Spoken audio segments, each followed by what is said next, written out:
On the paper that I handed out as we left last time, you all go home and read that, look over it at all. The paper on dispensations.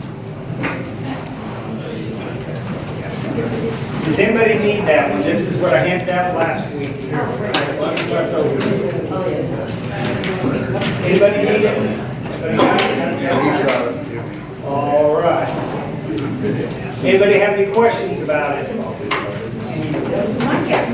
What it pertains to or anything? Does Ned needs one of the dispensations? The dispensation? Just one? Yeah. All right.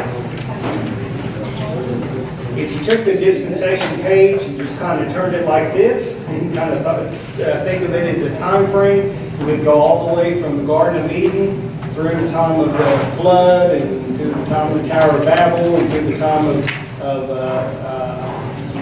the law and the beginning of the nation of Israel with Abraham and the covenant and all that through the different dispensation, different time periods.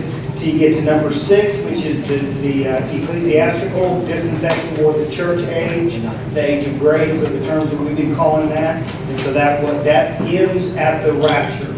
So we are in the 6th dispensation, as you see this. We're, I believe, at the end of the 6th dispensation. And then going into the 7th dispensation is the dispensation of judgment, which is the tribulation period that we're studying right now.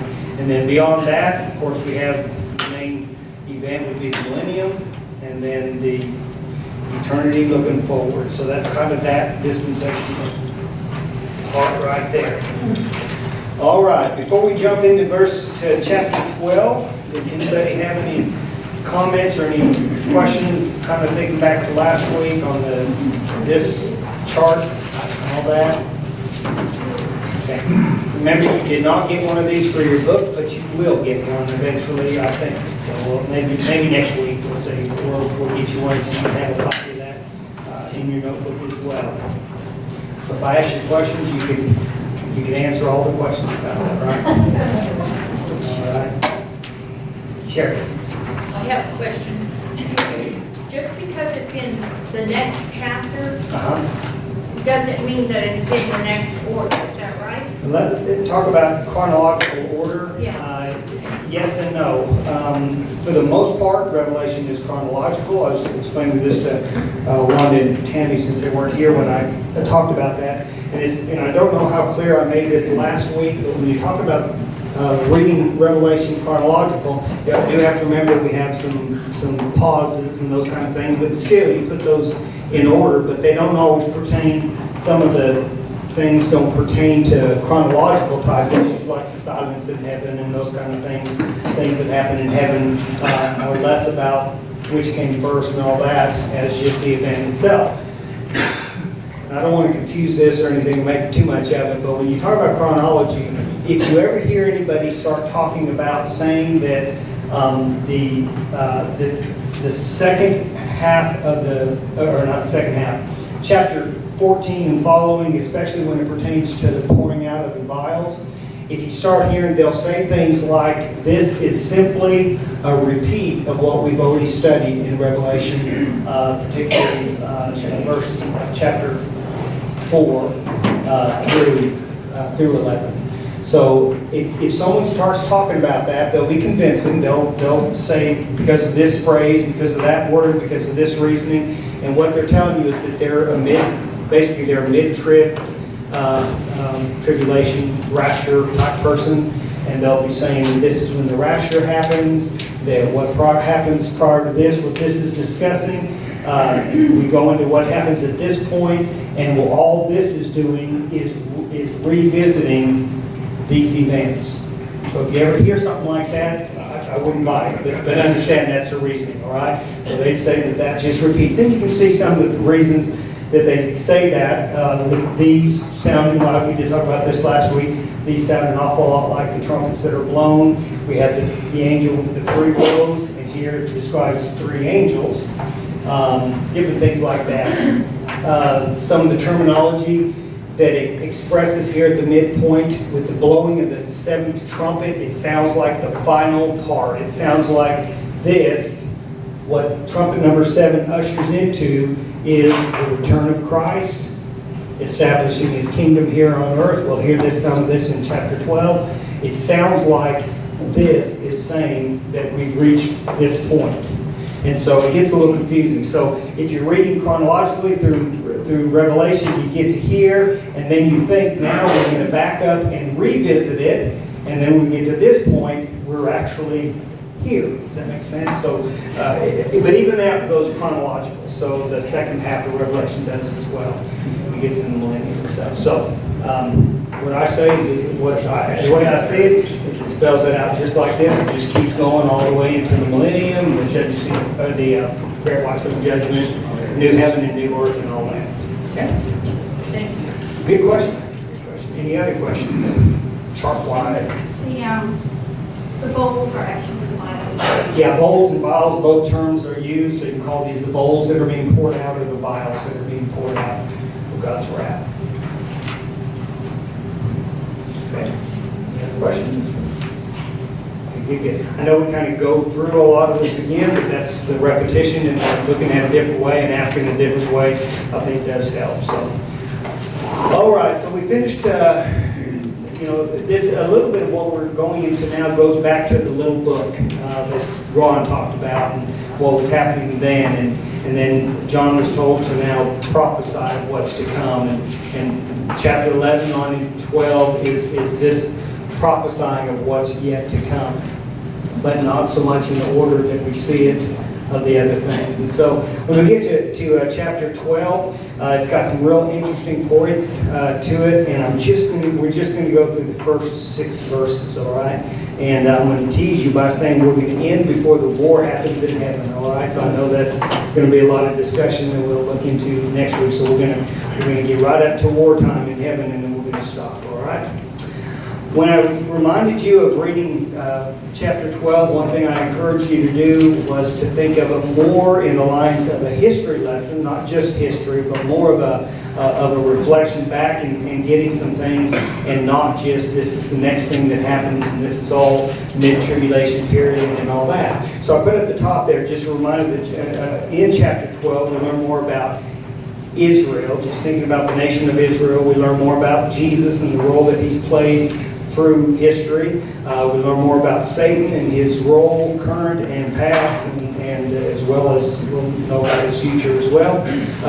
In chapter 12, we start talking about the Archangel Michael and the inhabitants of the earth. We've been talking about the inhabitants of the earth all along, but this is more of in part, it's more of a history lesson, but it's also current. So keep track of where we're at, and if I say something and you're confused, are we talking about looking back, or are we talking about something that's happening? When I say now, I don't mean like today in 2018, but now in the where we're at in the portion. And be sure to ask those questions, all right? Chapter 12 talks about John sees 2 great signs in the heaven. And so he's going to describe these signs, and we could really dissect them and really look at a lot of scriptures. You can remember in math class when the teacher made you show your work? That's all I could think of when I was doing this. I'm like, they're going to make me show all my work, not just how I got to a conclusion, but all the process and everything. So for the sake of time and all that, I've taken a lot of things and just kind of put them down for you to follow along. If you want to go back, there's a lot of scripture references you can go back to reinforce and to explain some of these terms that are used and these signs that are given. We got a lot of symbolism, and so we've had a lot of symbolism anyways up to this point, but now as we look at some of the symbols, we need to clarify what those symbols mean. All right? So, chapter 12, verse 1. Someone read that. Who wants to read that? Verse 1. All right, Tim. A great and wondrous sign appeared in heaven.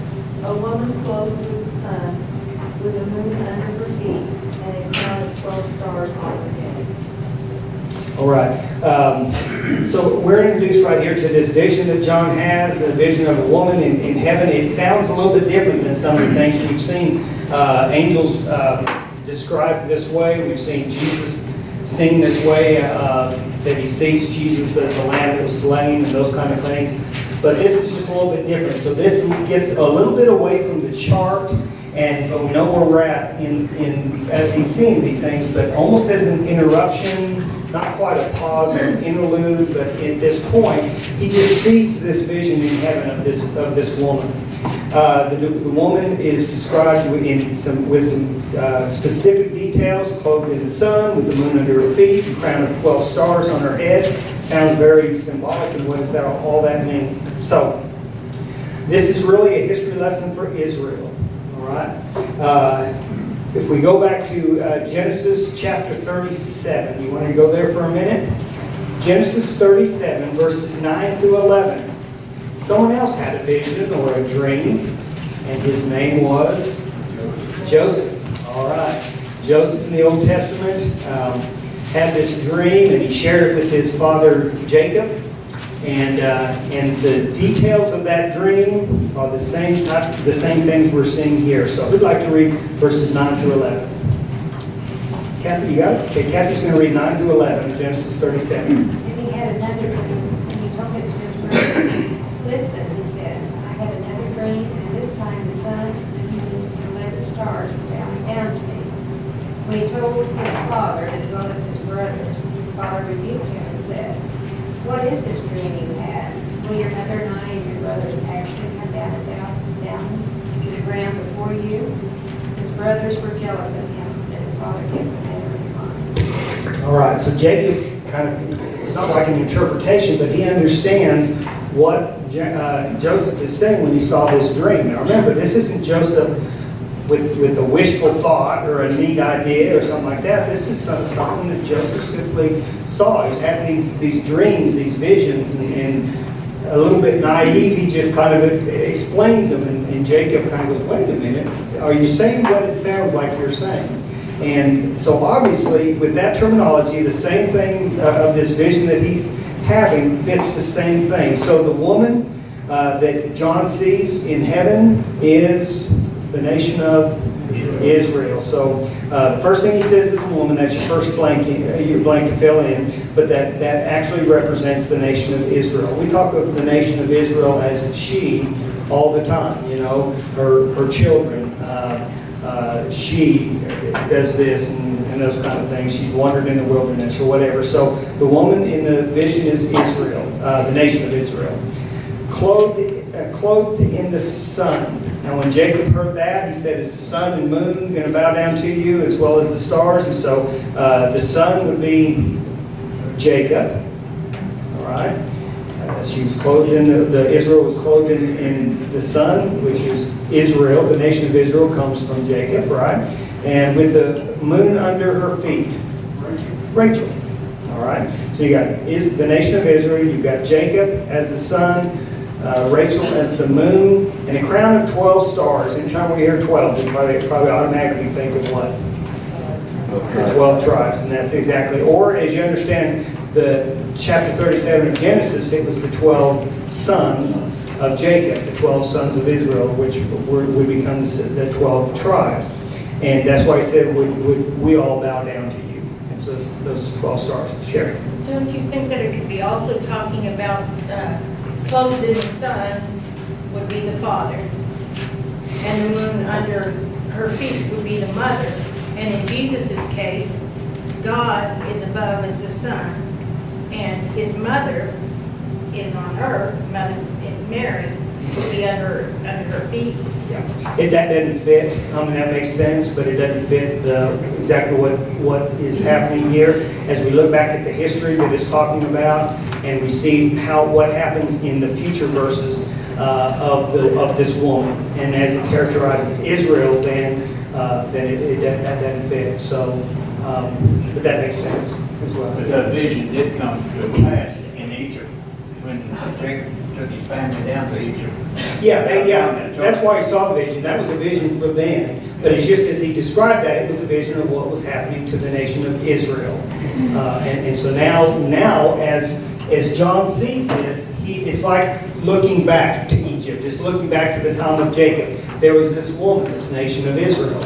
And when Joseph had the dream, it was looking forward to what would happen, because when he had the dream, the 12 sons were not 12 tribes, they were just the family. They weren't 12 tribes until they went into Egypt, and in Egypt, in captivity over that long period of time, hundreds of years, they became the mighty nation of Israel. So it was almost like prophecy looking forward for Joseph, and John is now seeing it in reverse. He's looking back and seeing the start of the nation of Israel and all that. So yeah, it came to fulfillment. Again, one of those double prophecies where it has an immediate fulfillment or a current fulfillment, and then a futuristic fulfillment as well. All right, so as we follow now, we see this vision of this woman, verse 2, and I broke this up into A and B. Let's go ahead and read 2 all together. Who wants verse 2? Verse 2. All right, you got it. Carter, verse 2. And she was with child, and she cried out, being in labor, and was coming to give birth. Okay, now, again, you can almost go like Sherry was talking about Mother Mary, was the child, and so definitely that fulfills that part as well. But as we see it in the bigger picture, it's just Israel. Because Israel, it was out of Israel and the seed of Israel that Christ came. All right, so Israel gave birth to Christ. Does that make sense? All right.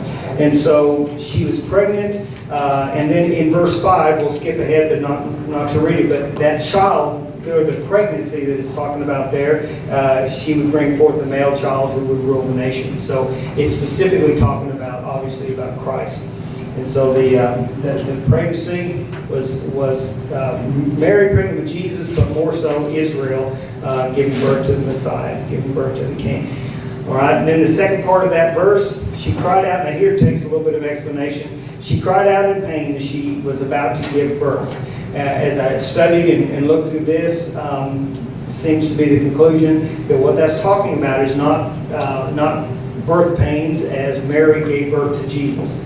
That's really what that's talking about. It's talking about the nation of Israel, the woman, having pains leading up to the Messiah being born. And what that's really referring to is the pain caused by the Roman Empire. All right, the Roman Empire. So that's your fill in the blank. Pain was caused by the Roman Empire. Think of the way Rome persecuted Israel. You filled in all our blanks. Oh, no, did I copy the answers? Yeah, you did. Cheater. Okay, relax, I forgot to go back and erase that. All right, I got hurt. Good for you then, all right. Thanks for telling me that, so I wouldn't keep saying fill in your blank. Y'all can go to sleep, I'll wake up in about 30 minutes. Oh, man. All right. Got the spelling right and everything. That's good. I thought we might be the only table. Yourself. Very good. All right, so fill in that. So the pain was caused by the wrong. No wonder y'all going hung up. It's not nearly as fun unless I can hold those blanks over your head. Wait for the answer. So, okay, what are some of the ways that Rome persecuted Israel? How were they persecuted?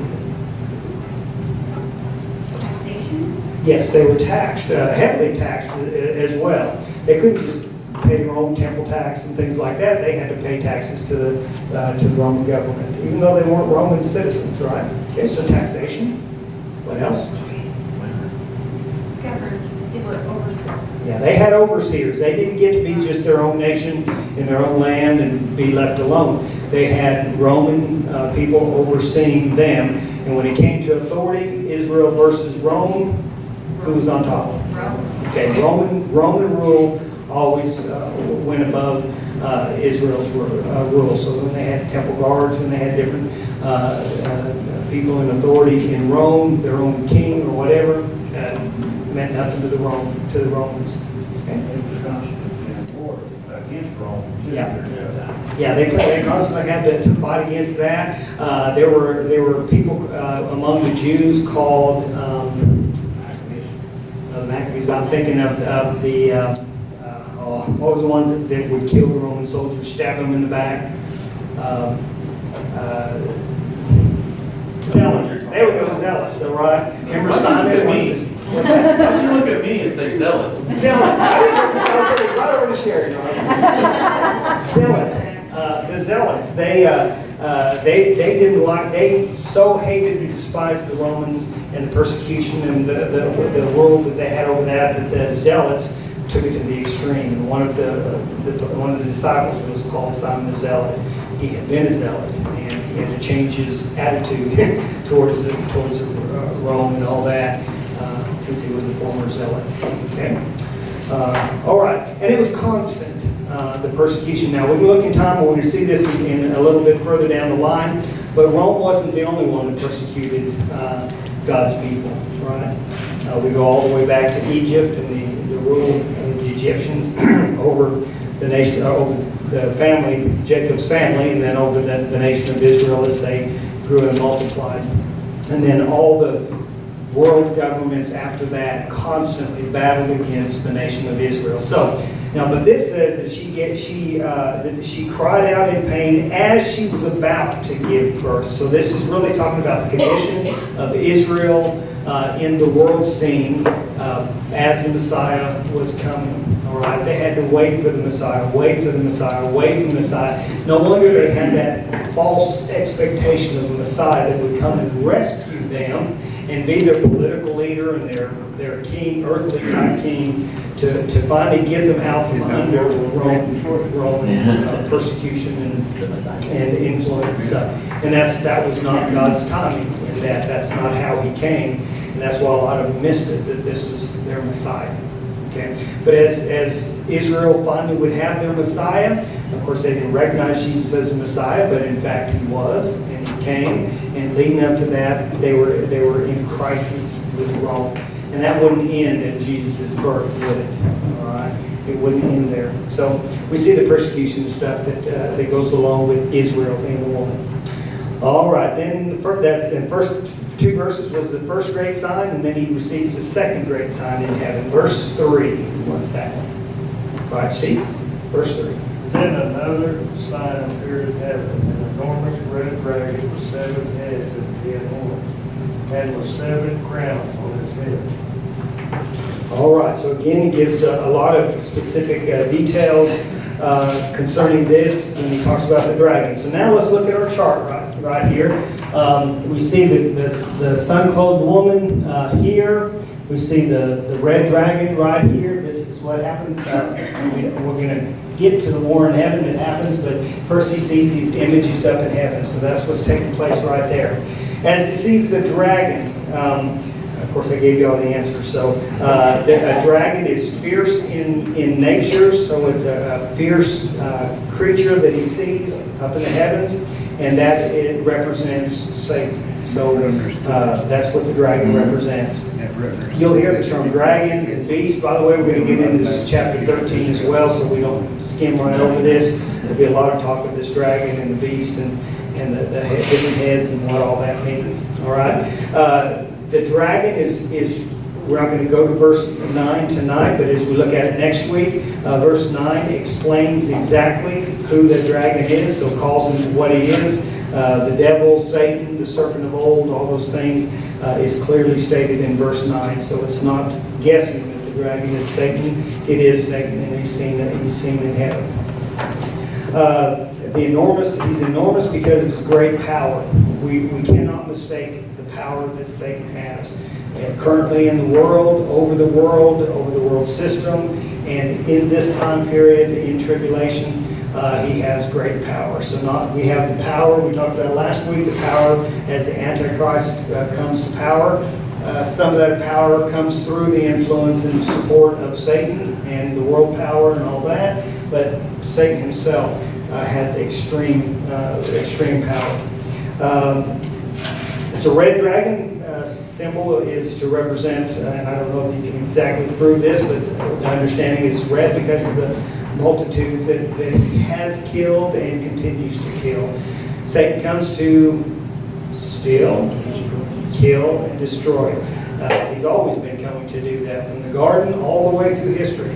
He's come to influence God's creation, mankind, and earth by stealing, killing, and destroying. And so he's always about that. Now, when it describes him then, it says he has 7 heads, 10 horns, and 7 crowns on each head. Here's where we get into numbers, and you don't want to get too confused. It's not really confusing. It's symbolic. Of course, 7 is a very important number in biblical terms as well. But when it talks about this, it really is describing what is happening here during the tribulation period. So, on one sense, we have this vision of a woman, and we look way back into history. And then in history, we look forward to the cross, which on the other chart would be prior to the church age. We think of the child and all that. And then, but with Satan, where it's described, this part is just describing him. And then we're going to put his little history lesson in action as well. The 7 heads symbolize the world governments. All right. Now, again, this is history lesson, so we're looking back. We're both going to look back and currently what's happening during the tribulation. The 7 world powers, I go ahead and skip down. I go ahead and give those to you just so you can see down below there. It says world history. How many of y'all remember taking world history in high school? Whatever. Right? This is world history, but as it pertains to government. You might have even had government classes and stuff. Well, this is talking about worldwide governments that have dominated the earth. These are Gentile governments, and they are as follows. This is history lesson. This isn't Bible stuff. I mean, it is in the Bible, but you don't have to be looking at the Bible to get this. You can go to the secular history books and see the exact same thing. The first world dominating power was Assyria. The second was Egypt. The third was the Babylonians. They were conquered by the Medes and the Persians as the fourth world power. And then the Greeks dominated as the 5th world power. And then the 6th world power was Rome. Rome, that we just talked about, was bringing this pain to the woman as she was about to give birth.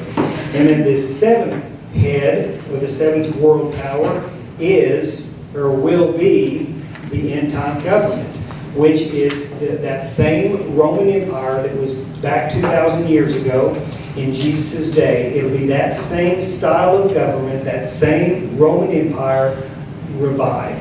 All right, so this is really just the 7th, the 6th and the 7th is almost like the same, but Rome was conquered, and since then there's not been a world power.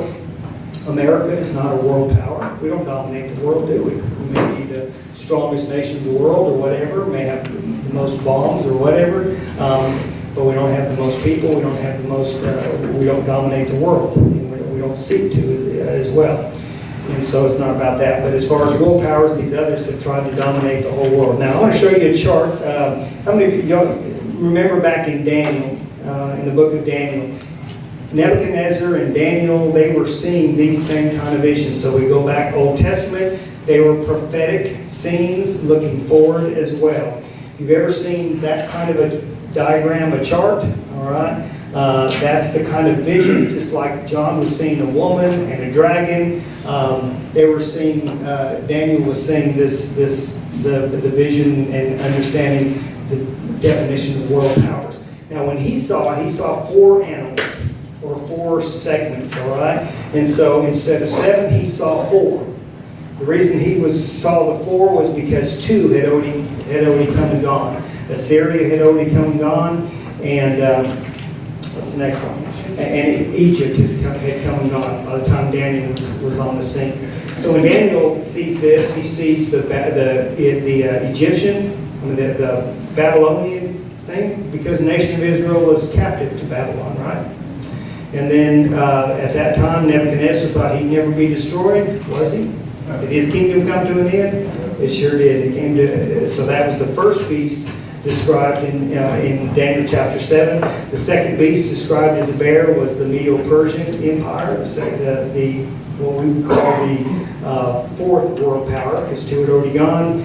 The Babylonians fell, Medes and Persians took over, and then they were taken over by the Greek Empire.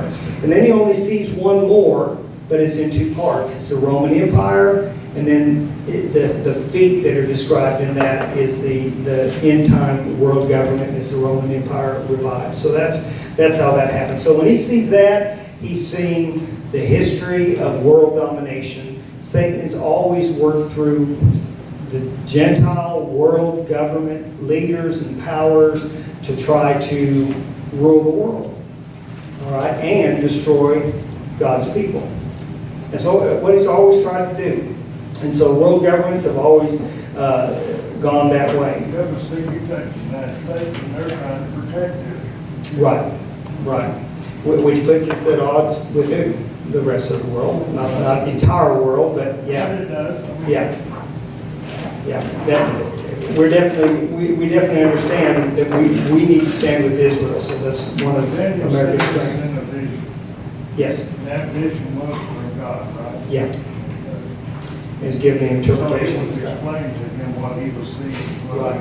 he knew. He saw the four beasts, and those four beasts were those governments. Nebuchadnezzar saw the statue, and he was given the interpretation of the statue. That's also a way that their armies work. The Medo-Persians went by Uh-huh. force, and the Greeks went by speed, and Yeah. so on. So the description of the animals also, yeah, described those kind of world governments. So when he's seeing this, he's seeing the world power. What difference does that make? The past world leaders, because it's all Satan's work through government.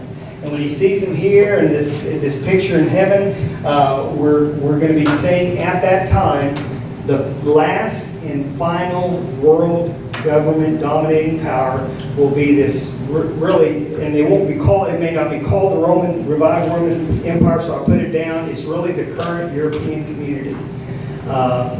Just in our lifetime, we started hearing about the European Union and all that. All that's come together. Good things in that. Governments aren't always bad, but it's the setup, the structure that will fit the end time government. So that what's going on in Europe and all that fits right into biblical prophecy of what John saw, this red dragon and the seven heads. Okay, so we go back. He says the red dragon was seen with 7 heads, which symbolizes the world governments from the past to the current one, the final government. And then he also saw 10 horns. Now the 10 horns that he sees are symbolic of the powerful kings. These will be the kings that are in place during this final world government. When we get into 13, I'll tell you who those are anticipated to be. The world basically won't be one dominating world power. It'll be the European Union or this final end time government under the same structure that Rome was under, and it'll be divided up into.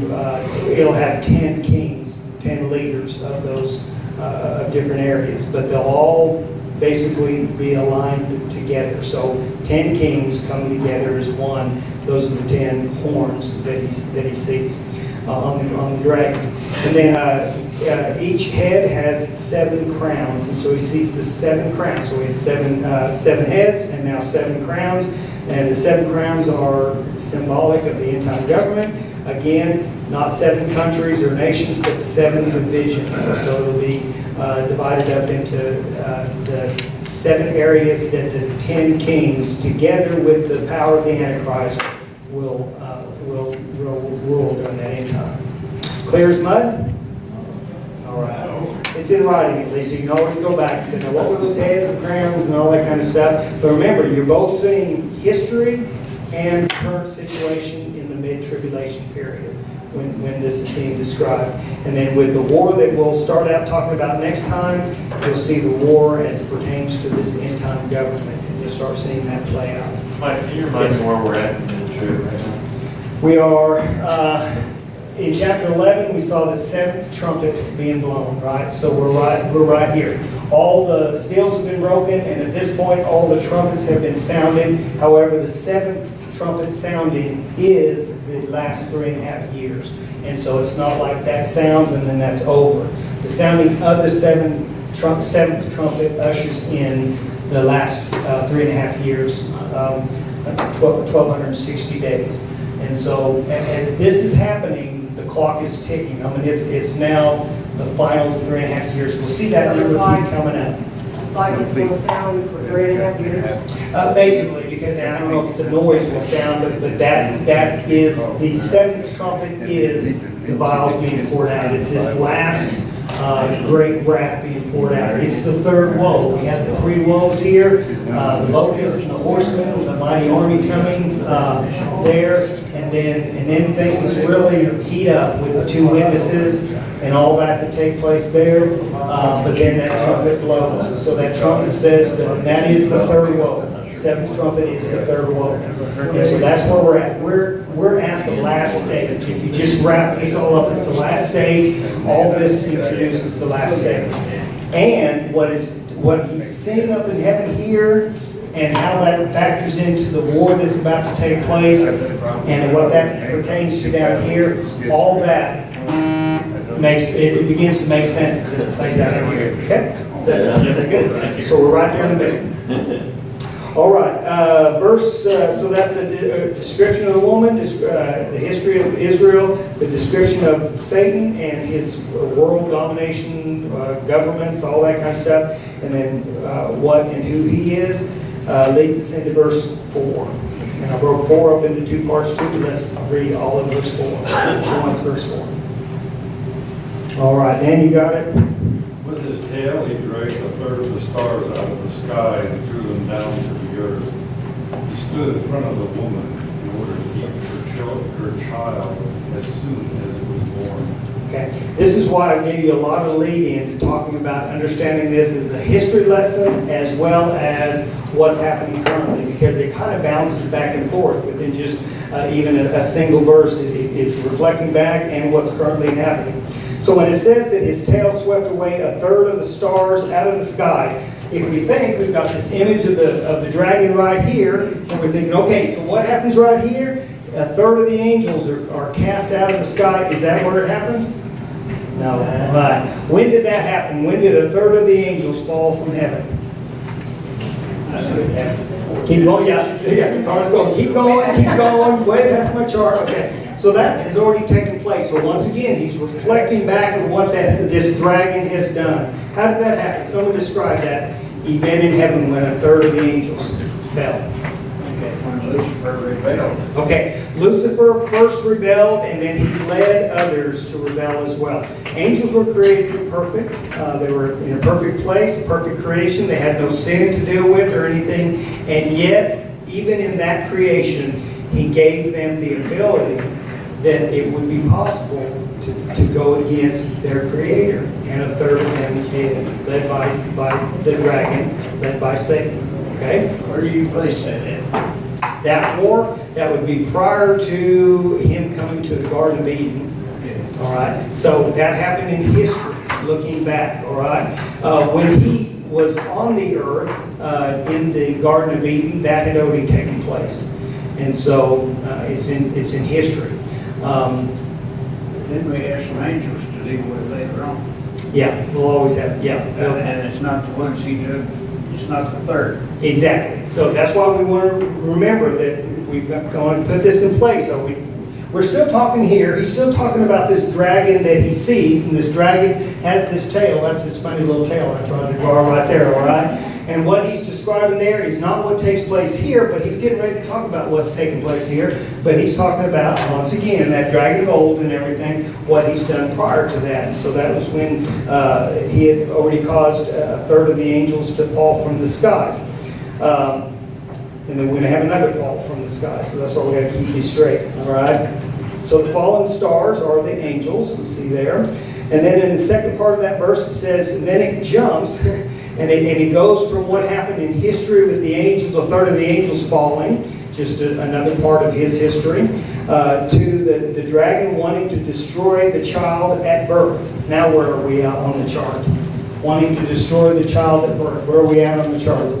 Keep going back. All right, so we're again looking back into history. We're going back to the birth of Christ, right? And so Israel, as the Messiah was about to be born, as Christ was about to be born, Satan knew this, and this dragon said, "I've got to stop this. I've got to stop what's about to happen." Right? And so that's what he's tried to do all along. Did he destroy the child at birth after he was born? No, he did not. So the answer there is no. Now, we can look in history and see all the different times and different ways that Satan has constantly tried to undo God's plan, tried to, first of all, most of all, stop Christ, because he was our only hope. It was only through him and his plan that mankind could be redeemed. But we can even go back to Moses, right? Yeah, we can go back to Moses and how Satan tried to defeat Moses from being born, because he was going to lead God's people out of Egypt. He was going to be like a Messiah, not the Messiah, but like a Messiah. So we've got to put a stop to that so that Israel would be confined and destroyed if need be. That's why he was starting, Pharaoh was starting to put pressure on there, because he thought, if I'm not careful here, they're going to take over, they're going to destroy us. And so that was a first attempt to kind of work God's plan. But when we get to Satan's attempt to destroy Jesus, we've got several different times. He wanted to destroy Jesus at his birth. What happened as Jesus was being born? Could have ended everything.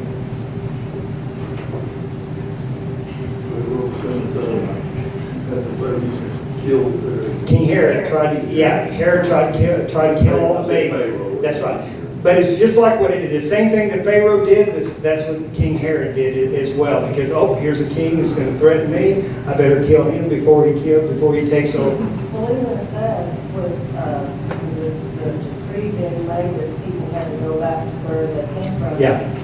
Mary being on a donkey all that distance and then not having any place but a stable. Yeah, it may have been a kind of a weak attempt to do it, but it could have. That could have, we understand how it is with a baby about to be born. You don't even take long car rides, right?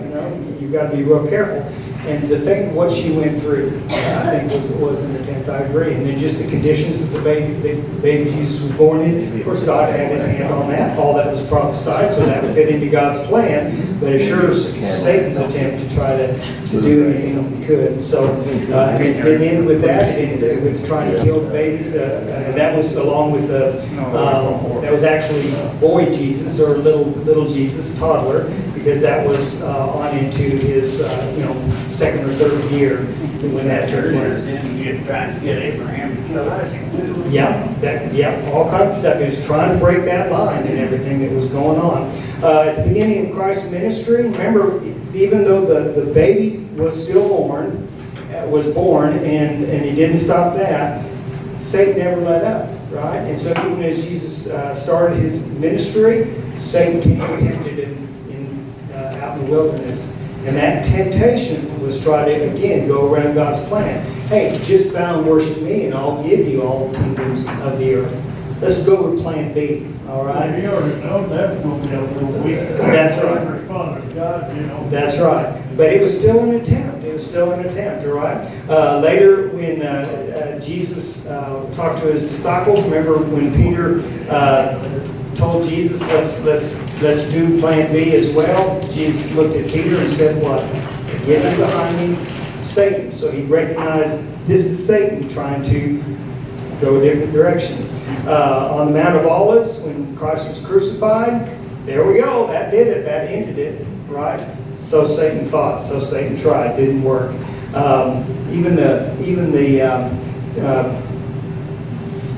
When Jesus was hanging on the cross, remember what some of the Pharisees said and some of the priests said, chief priests, they said, hey, why don't you save yourself? That would be a plan B. Don't die and be raised from the dead. Just save yourself. Get yourself off the cross. Not going to do it. It's another attempt. Even the ones that were crucified with Christ, you saved others, save yourself. And that's one of the worst defeats for Satan that he ever took was when Jesus Rose from the dead. Yeah, when he really thought that he had won, in fact, he had not. So we see the image of the dragon looking at the pregnant woman about to give birth. It's all of what happened in history that he was trying to stop Messiah from coming through the nation of Israel, because he understood it was coming through the nation of Israel, all the way up to Mary and the birth of Christ, and then even Jesus onto the cross. He had to stop what God was doing through Christ. and he kept failing and failing and failing. All right? But that's a picture that he got, a history picture, and it comes all the way up. You know, Satan's still not done. He's still not done fighting, trying to take over. So we get into verse 5. All right? Who wants verse 5? Carly, raise your hand a minute. You want verse 5? Sure. All right. And she gave birth to a son, a male child, who is to rule all the nations with a rod of iron. And her child was caught up to God and to his throne. All right. Again, we're getting a bit of a history lesson and bringing it up to date as well. She gave birth to the son, so that was Christ. Now notice it doesn't say, and he began to rule. All right, the baby was born and he began to rule. It says he will rule all the nations with an iron scepter, or scepter. All right, an iron scepter. He will rule the nations. All right, so when did that happen? Is that the church age? After he died and rose from the dead, he began to rule the nations? Hadn't happened yet, okay? Is he ruling the nations during this time? No, he has authority and he's showing his authority, but he's not ruling the nations yet. How about mid-tribulation? Is this when Jesus starts ruling the nations? Okay, so it's still looking forward. So when is he going to rule the nations? Okay, here we go. We got it right here. So the millennium, all right, and beyond, all right. So he will rule. So that prophecy is looking back to his birth. We're here and saying that that child will rule the nations. And you can almost see it this way.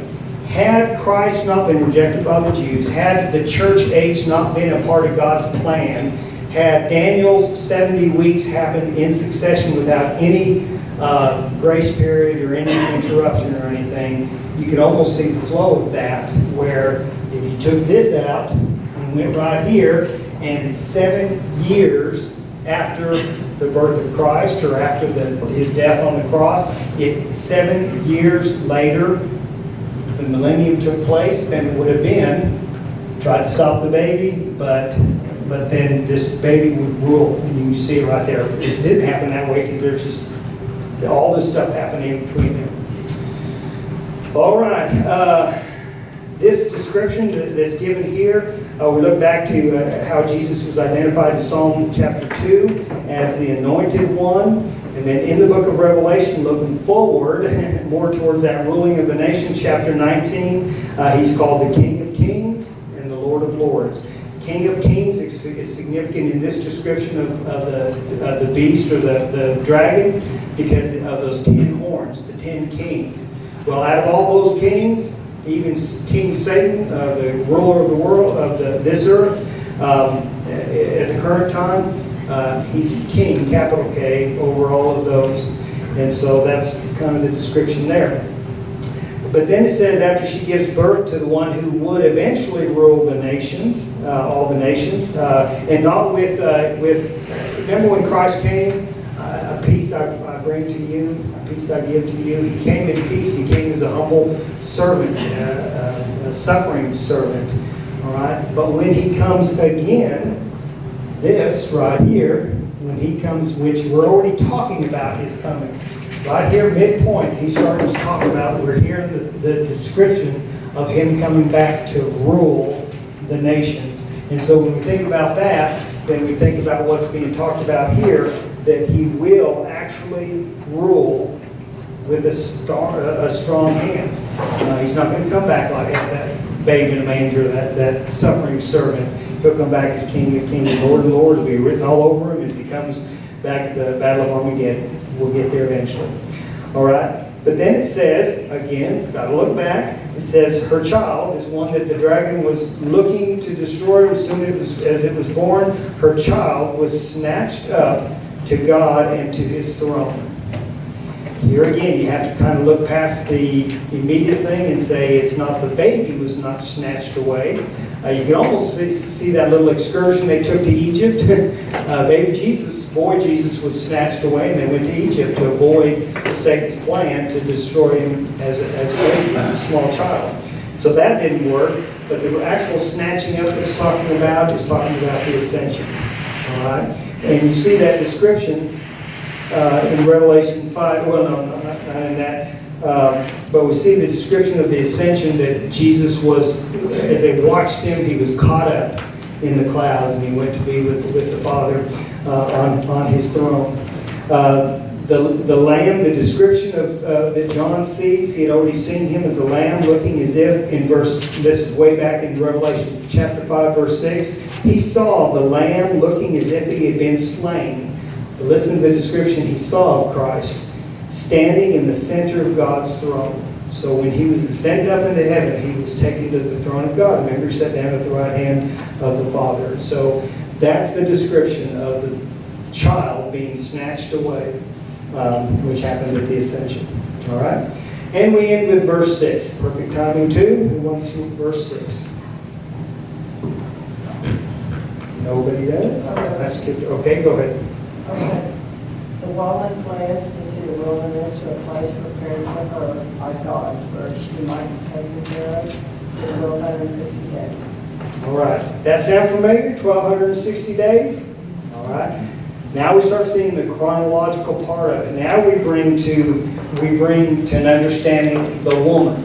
All right. The woman, the nation of Israel.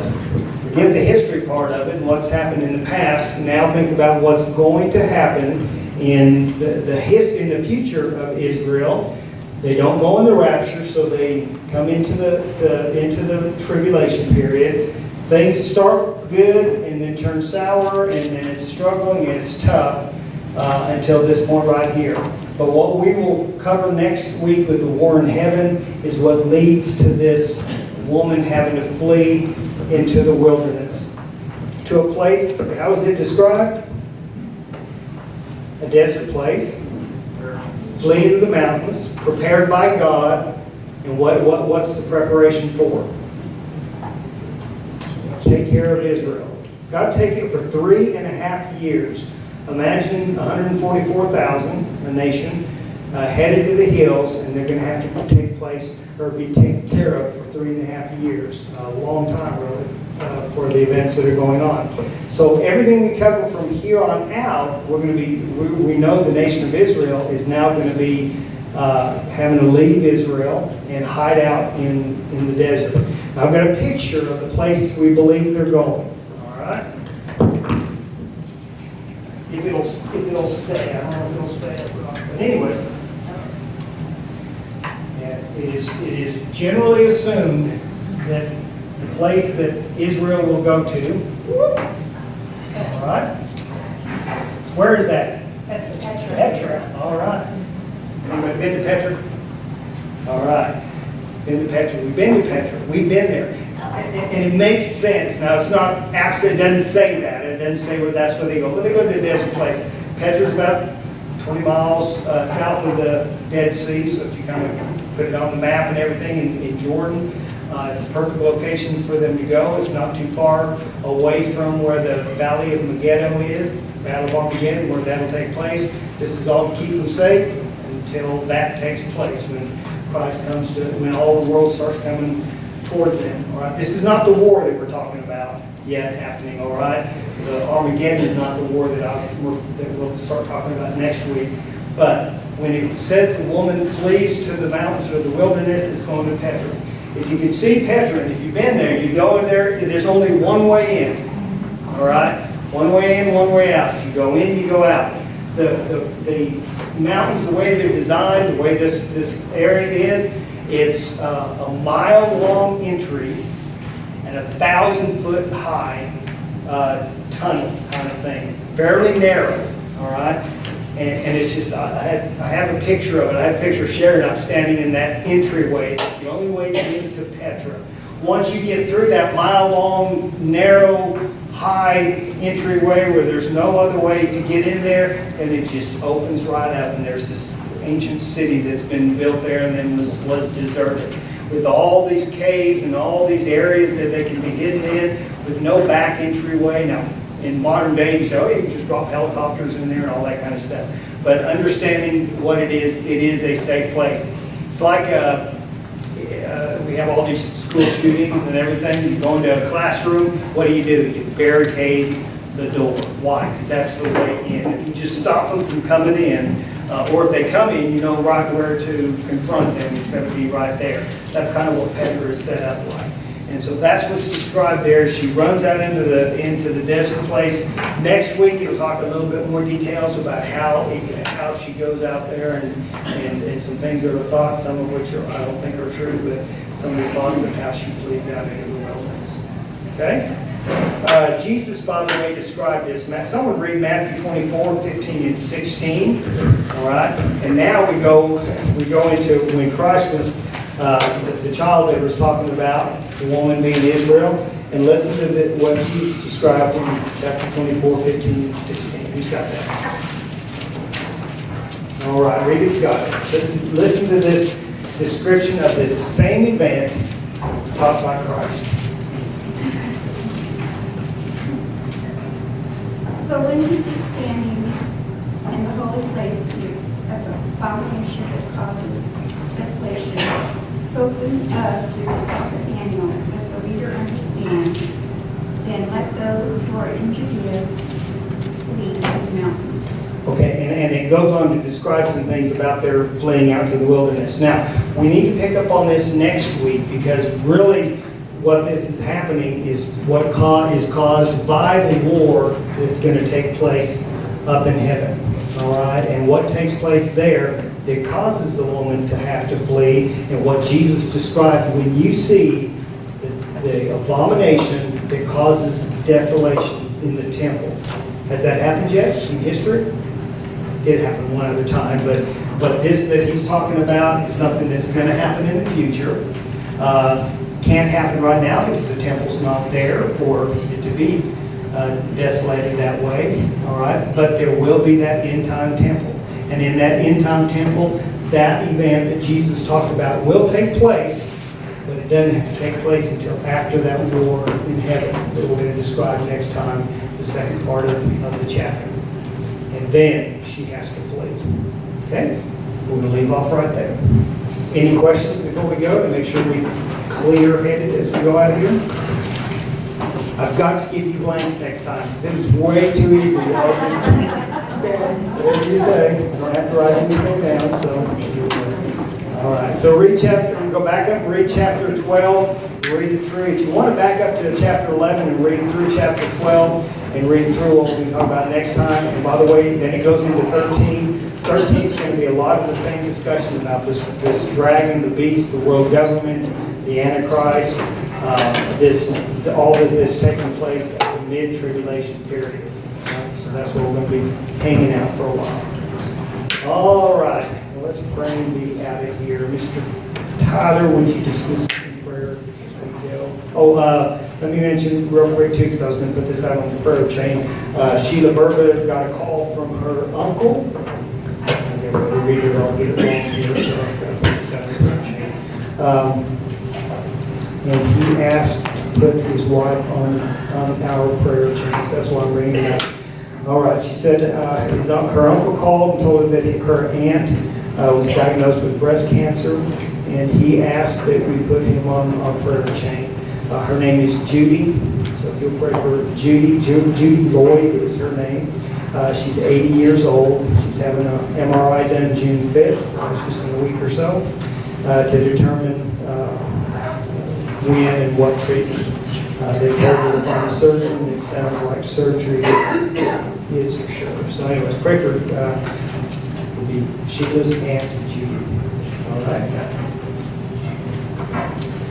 Lord, right now we just lift up our sister to you, Lord. I just ask that you just be with Judy and whatever the circumstances there, Lord. You know all the details more than we can ever know. I just lift her up to you and just pray for the family, for comfort in the situation. Lord, that you would just be the unity in there. And I just ask that somehow that you would just show yourself through this scenario and the situation. Somebody in the family that doesn't know you might come to know you. God, I just thank you so much for an awesome church family and just get you come and study what has turned out to be a really cool book of your word, Lord. We just thank you so much for it. I just pray as we continue to study that you just continue to give us understanding as we need it, Lord, and just help us to be able to use what we learn here and take it out into our weeks with us. And go to work and to our friends and our families with it. Just help us to use it as a tool to witness to them for you. God, I pray for those that aren't with us, that you just keep them safe over this Memorial Weekend. And Lord, I just thank you so much for the soldiers that fought so that we could have a free weekend. And I just pray that you'd be with each and every one of them. Continue to keep us safe and bring us back on Wednesday. In Jesus' name I pray.